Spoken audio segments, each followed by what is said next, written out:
2024 की लोकसभा चुनाव को लेकर आम आदमी पार्टी और कांग्रेस के बीच गठबंधन की घोषणा आज हो गई है। दोनों पार्टी ने ज्वाइंट प्रेस कॉन्फ्रेंस करके इस बात की जानकारी दी है। इस मामले पर बातचीत करेंगे हमारे साथ आम आदमी पार्टी के नेशनल ज्वाइंट सेक्रेटरी गोपाल भाई इटालिया हैं। गोपाल भाई, इस गठबंधन की जो घोषणा आज हुई है कांग्रेस और आम आदमी पार्टी के बीच में, किस नजर से आप देख रहे हैं इसको?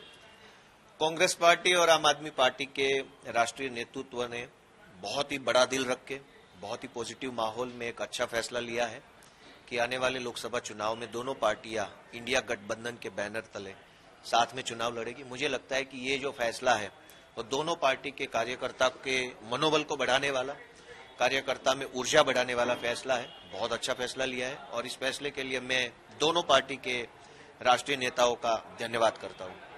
26 में से 2 ही सीट आपको मिली है गुजरात में। देखो, 2 मिली, 4 मिली, 5 मिली, ये ज्यादा महत्वपूर्ण नहीं है। महत्वपूर्ण ये है कि देश में लोकतंत्र को बचाने के लिए चंडीगढ़ में कैमरों के सामने खुलेआम वोट की चोरी करने वाले लोगों के खिलाफ लड़ने के लिए दोनों पार्टी ने अपना निजी स्वार्थ, अपनी निजी इच्छाओं को, अपनी निजी महत्वाकांक्षाओं को साइड में रखते हुए देश हित में फैसला लिया है। ये सबसे बड़ी बात है। 2 सीट, 4 सीट, 5 सीट वो कोई बड़ी बात नहीं है। बड़ी बात यह है कि आप अपने खुद के चीजों को भूल के भारत में लोकतंत्र बचाने के लिए, संविधान को बचाने के लिए जब साथ में आते हो तो 1 मिले या 2 मिले या आधी सीट मिले, ये भी अच्छी बात है। तो मुझे लगता है कि बहुत अच्छा निर्णय हुआ है। हमारा मनोबल बढ़ा हुआ है, ऊर्जा बढ़ी है और बीजेपी को हराने की शुरुआत गुजरात से, वो भी भरूच से होगी। दोनों सीट जीतने की उम्मीद है। भावनगर और भरूच आप जीत जाएंगे। संयुक्त कैंडिडेट जो दोनों सीट के डिक्लेयर हुए दोनों जीत जाएंगे। इसी गुजरात से, इसी भाजपा को तबियत से हराएंगे, अच्छे से हराएंगे और उसको हराने में जनता भी साथ में है, कांग्रेस पार्टी भी साथ में है, सब लोग साथ में मिलकर बीजेपी को हराएंगे।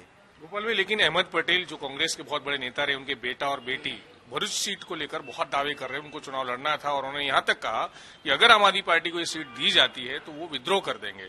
तो उससे क्या नुकसान देख रहे हैं आप? देखो, किसी भी पार्टी में ये होता है कि पार्टी का जो ईमानदार कार्यकर्ता होता है, पार्टी का डेडिकेटेड कार्यकर्ता होता है, वो किसी भी हालत में पार्टी के फैसलों के साथ खड़ा रहता है। ये कभी नहीं होता कि पार्टी के राष्ट्रीय नेतृत्व के फैसलों के साथ, उनके निर्णय से कोई विद्रोह कर जाए।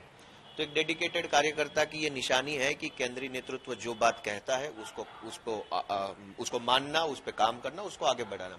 मुझे पूरा भरोसा है कि जो भी भरूच के नेतागण हैं, जो भी पदाधिकारी है, संगठन के जो भी लोग हैं, सारे लोग इस फैसले के साथ स्टैंड करेंगे, खड़े रहेंगे और अंत में एक ही लक्ष्य कि तानाशाहों को हराओ, लोकतंत्र विरोधी बीजेपी को हराओ और इंडिया को जीताओ। इस लक्ष्य के साथ सारे भरूच के, सारे गुजरात के, सारे देश के कांग्रेस और आम आदमी पार्टी के कार्यकर्ता साथ में मिलकर काम करेंगे।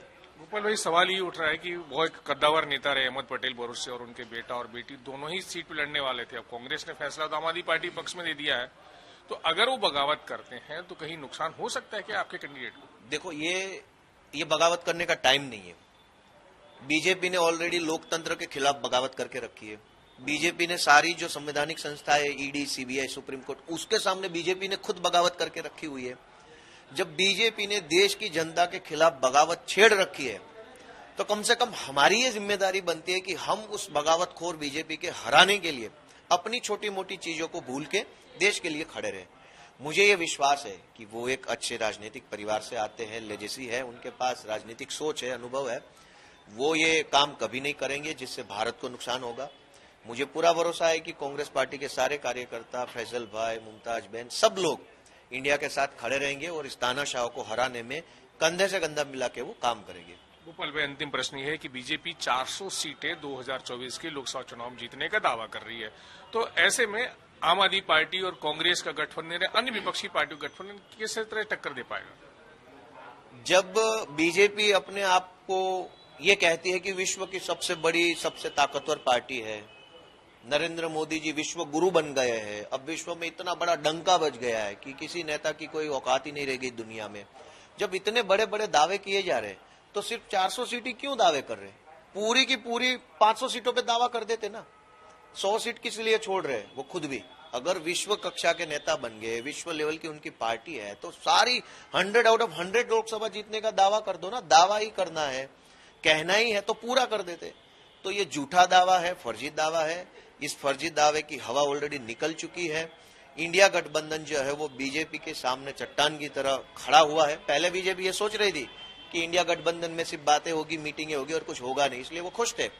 आज जैसे ही अनाउंसमेंट हुआ और अनाउंसमेंट होने की 2 दिन से जब चर्चाएं चली, तब से बीजेपी के रिएक्शन देखिए, डर रहे, कांप रहे, उल्टे सीधे बातें करने लग गए। तो अभी तो शुरुआत है।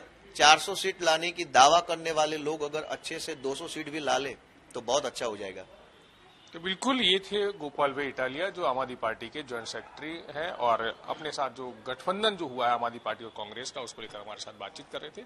इनका कहना है कि बीजेपी ने भले ही 400 सीट का दावा किया है, लेकिन उन्हें जीत पाना मुश्किल साबित होगा और जो गुजरात में 26 सीटों में से 2 सीटें आम आदमी पार्टी को दी हैं, तो बीजेपी की हारने की शुरुआत गुजरात से ही 2 सीटों से होगी।